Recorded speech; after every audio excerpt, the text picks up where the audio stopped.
the morning of Charles Morgan's heart surgery. Patricia Morgan opened his safe with a key she had waited 3 years to use. 3 years. And now, finally, what I deserved. She slid the USB drive into the side of the television.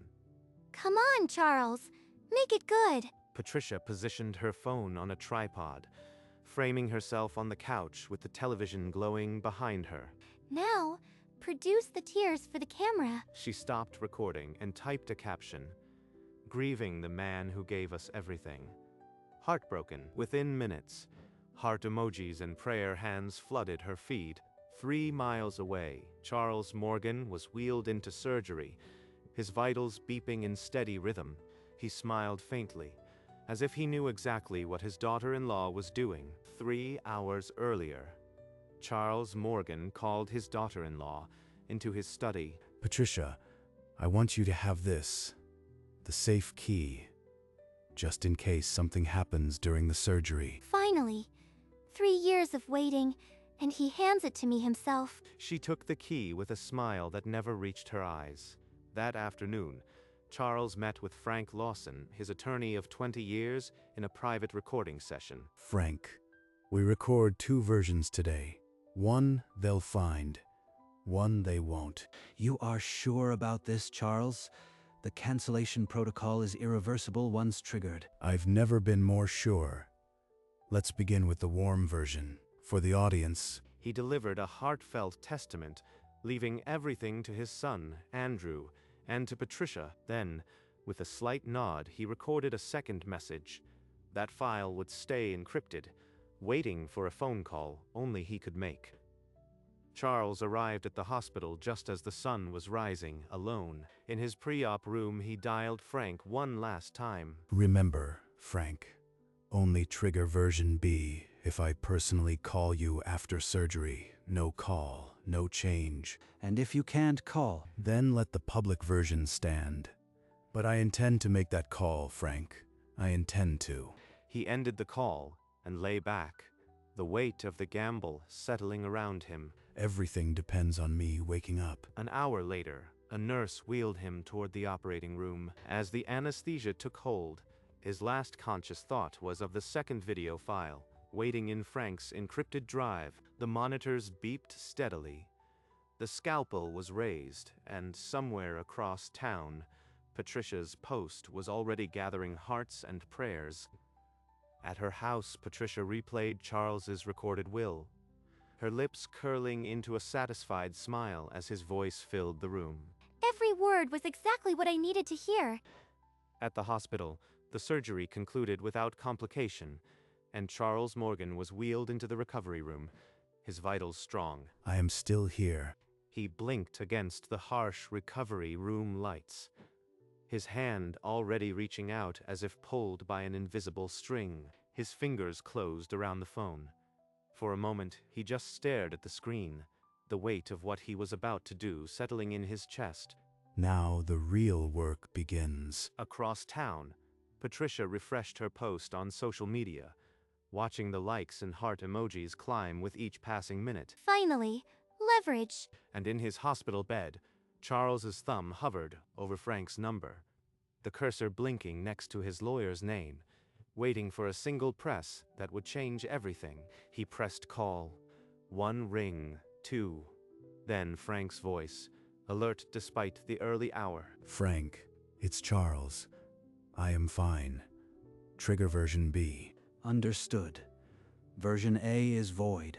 Version B is now active. Frank typed a short command, and the encrypted file decrypted, its contents now legally unassailable. While Charles rested, Patricia toured a high-end kitchen showroom, her heels clicking on polished concrete. I want the Calicut marble, the smart fridge, the wine cooler, all of it. She handed over her credit card, the deposit amount swallowing a chunk of her own savings.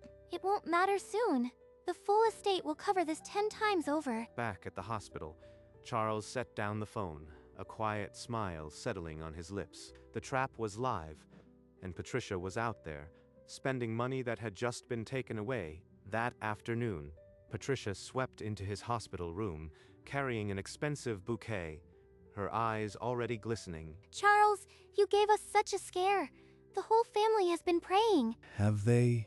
I am sure the prayers were very heartfelt. Of course. Andrew sends his love. He's just so overwhelmed. Charles let the silence stretch, watching her performance with the patience of a man who had already written the final act. As Patricia left the room, her phone rang. She didn't see Olivia standing just around the corner. The old man doesn't suspect a thing. Just a few more weeks and the house is mine. House? She thinks Grandpa is dying, and she's already spending the inheritance. Olivia slipped into Charles's room, her face troubled. He looked up and held her gaze. Patience, Olivia.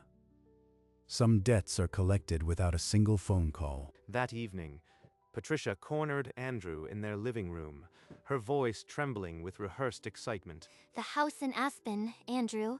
We'll spend next summer there.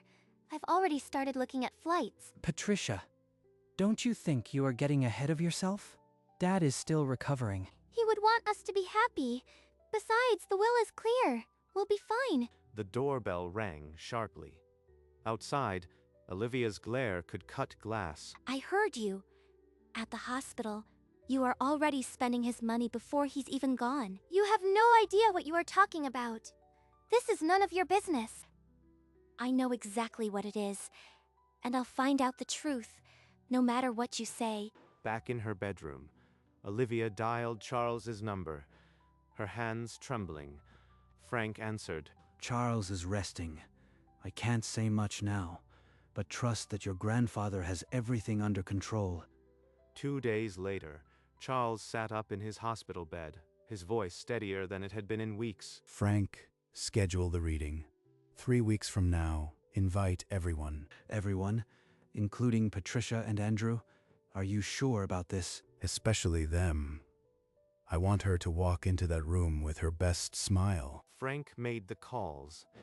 Patricia received the news while browsing marble samples in an upscale showroom. About time. We'll get the formalities over with and move on. Just a formality. The real will is already in my hands. She hung up and immediately transferred the kitchen renovation deposit to the contractor, finalizing the order. The schedule was set, the money was spent, and the stage was ready for a reckoning no one saw coming. Let her spend. Every dollar is one more she can't take back. The next afternoon, Olivia returned to the hospital, her face a mixture of worry and determination. Grandpa, I need to know what's going on.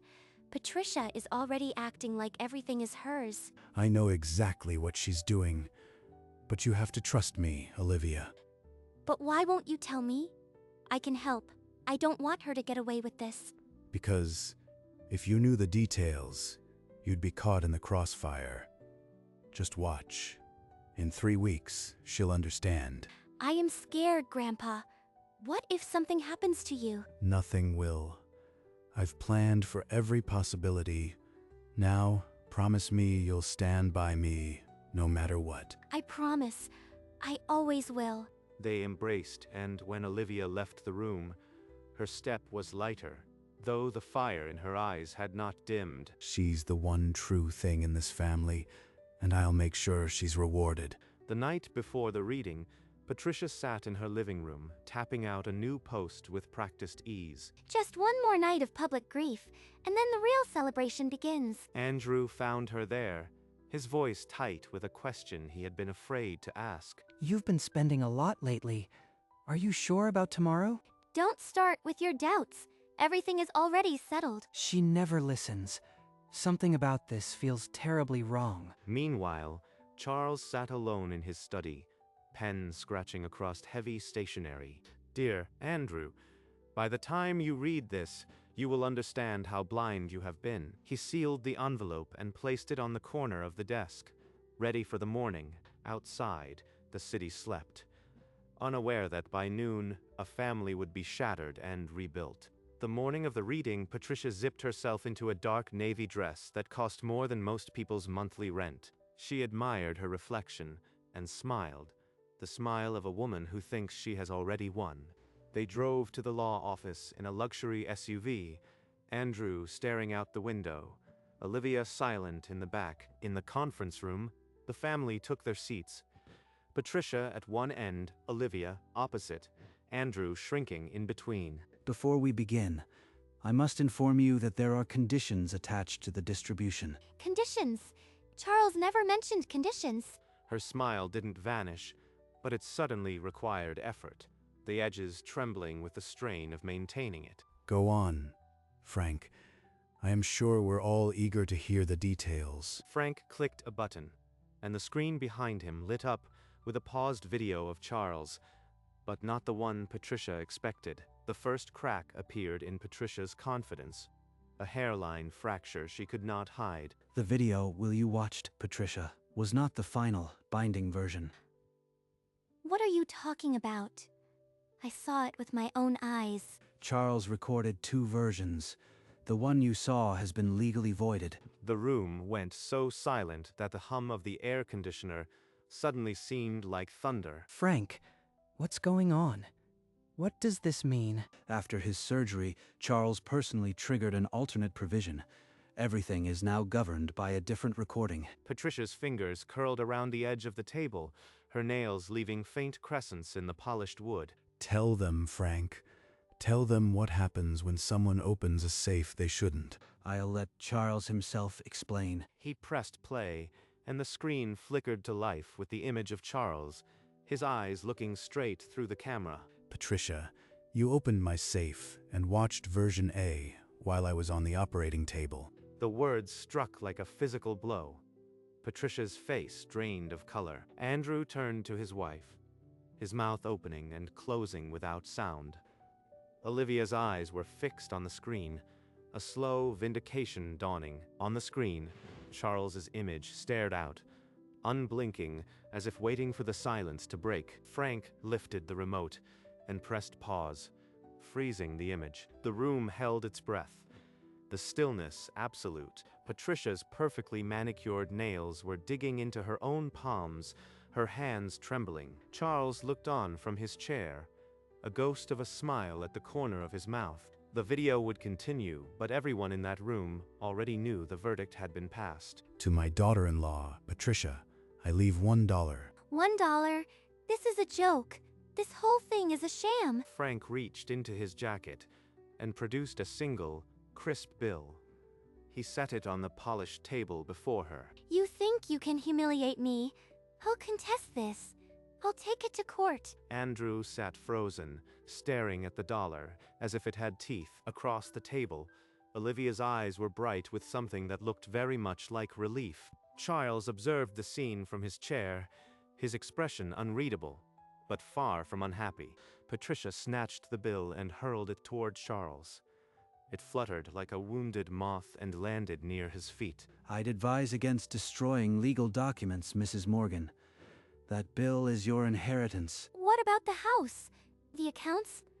He can't give it all away. To my granddaughter, Olivia, I leave an education trust, fully funded, to mature when you turn 25. Olivia's hand flew to her mouth. The tears she had been holding since morning finally broke free. Grandpa, I don't deserve this. I never asked for anything. You never asked. That is precisely why you should have it. Frank stepped forward and placed a thick folder in front of Olivia, the seal already broken. Patricia's glare at Olivia could have stripped paint, but she bit her tongue so hard a bead of blood welled up. Andrew looked between his wife and his daughter, his face a mask of confusion and something that might have been shame. I promise I'll make him proud. I'll use this to become someone he'd want me to be. You already are, sweetheart. This just gives you the freedom to prove it. The video still had one more section to play, but the weight in the room had already shifted, and Andrew's face said he knew he was next. And to my son, Andrew, I leave this letter. Read it alone. Read it carefully. The video froze. Frank lifted a cream envelope from the stack of documents and walked it slowly to Andrew's side. Andrew's hand trembled as he accepted it, the paper light, the weight immense. I don't know if I can open this. He slid the letter out. His eyes scanned the first lines, and the color drained from his face. He knew everything. Andrew, what does it say? Tell me. He did not answer.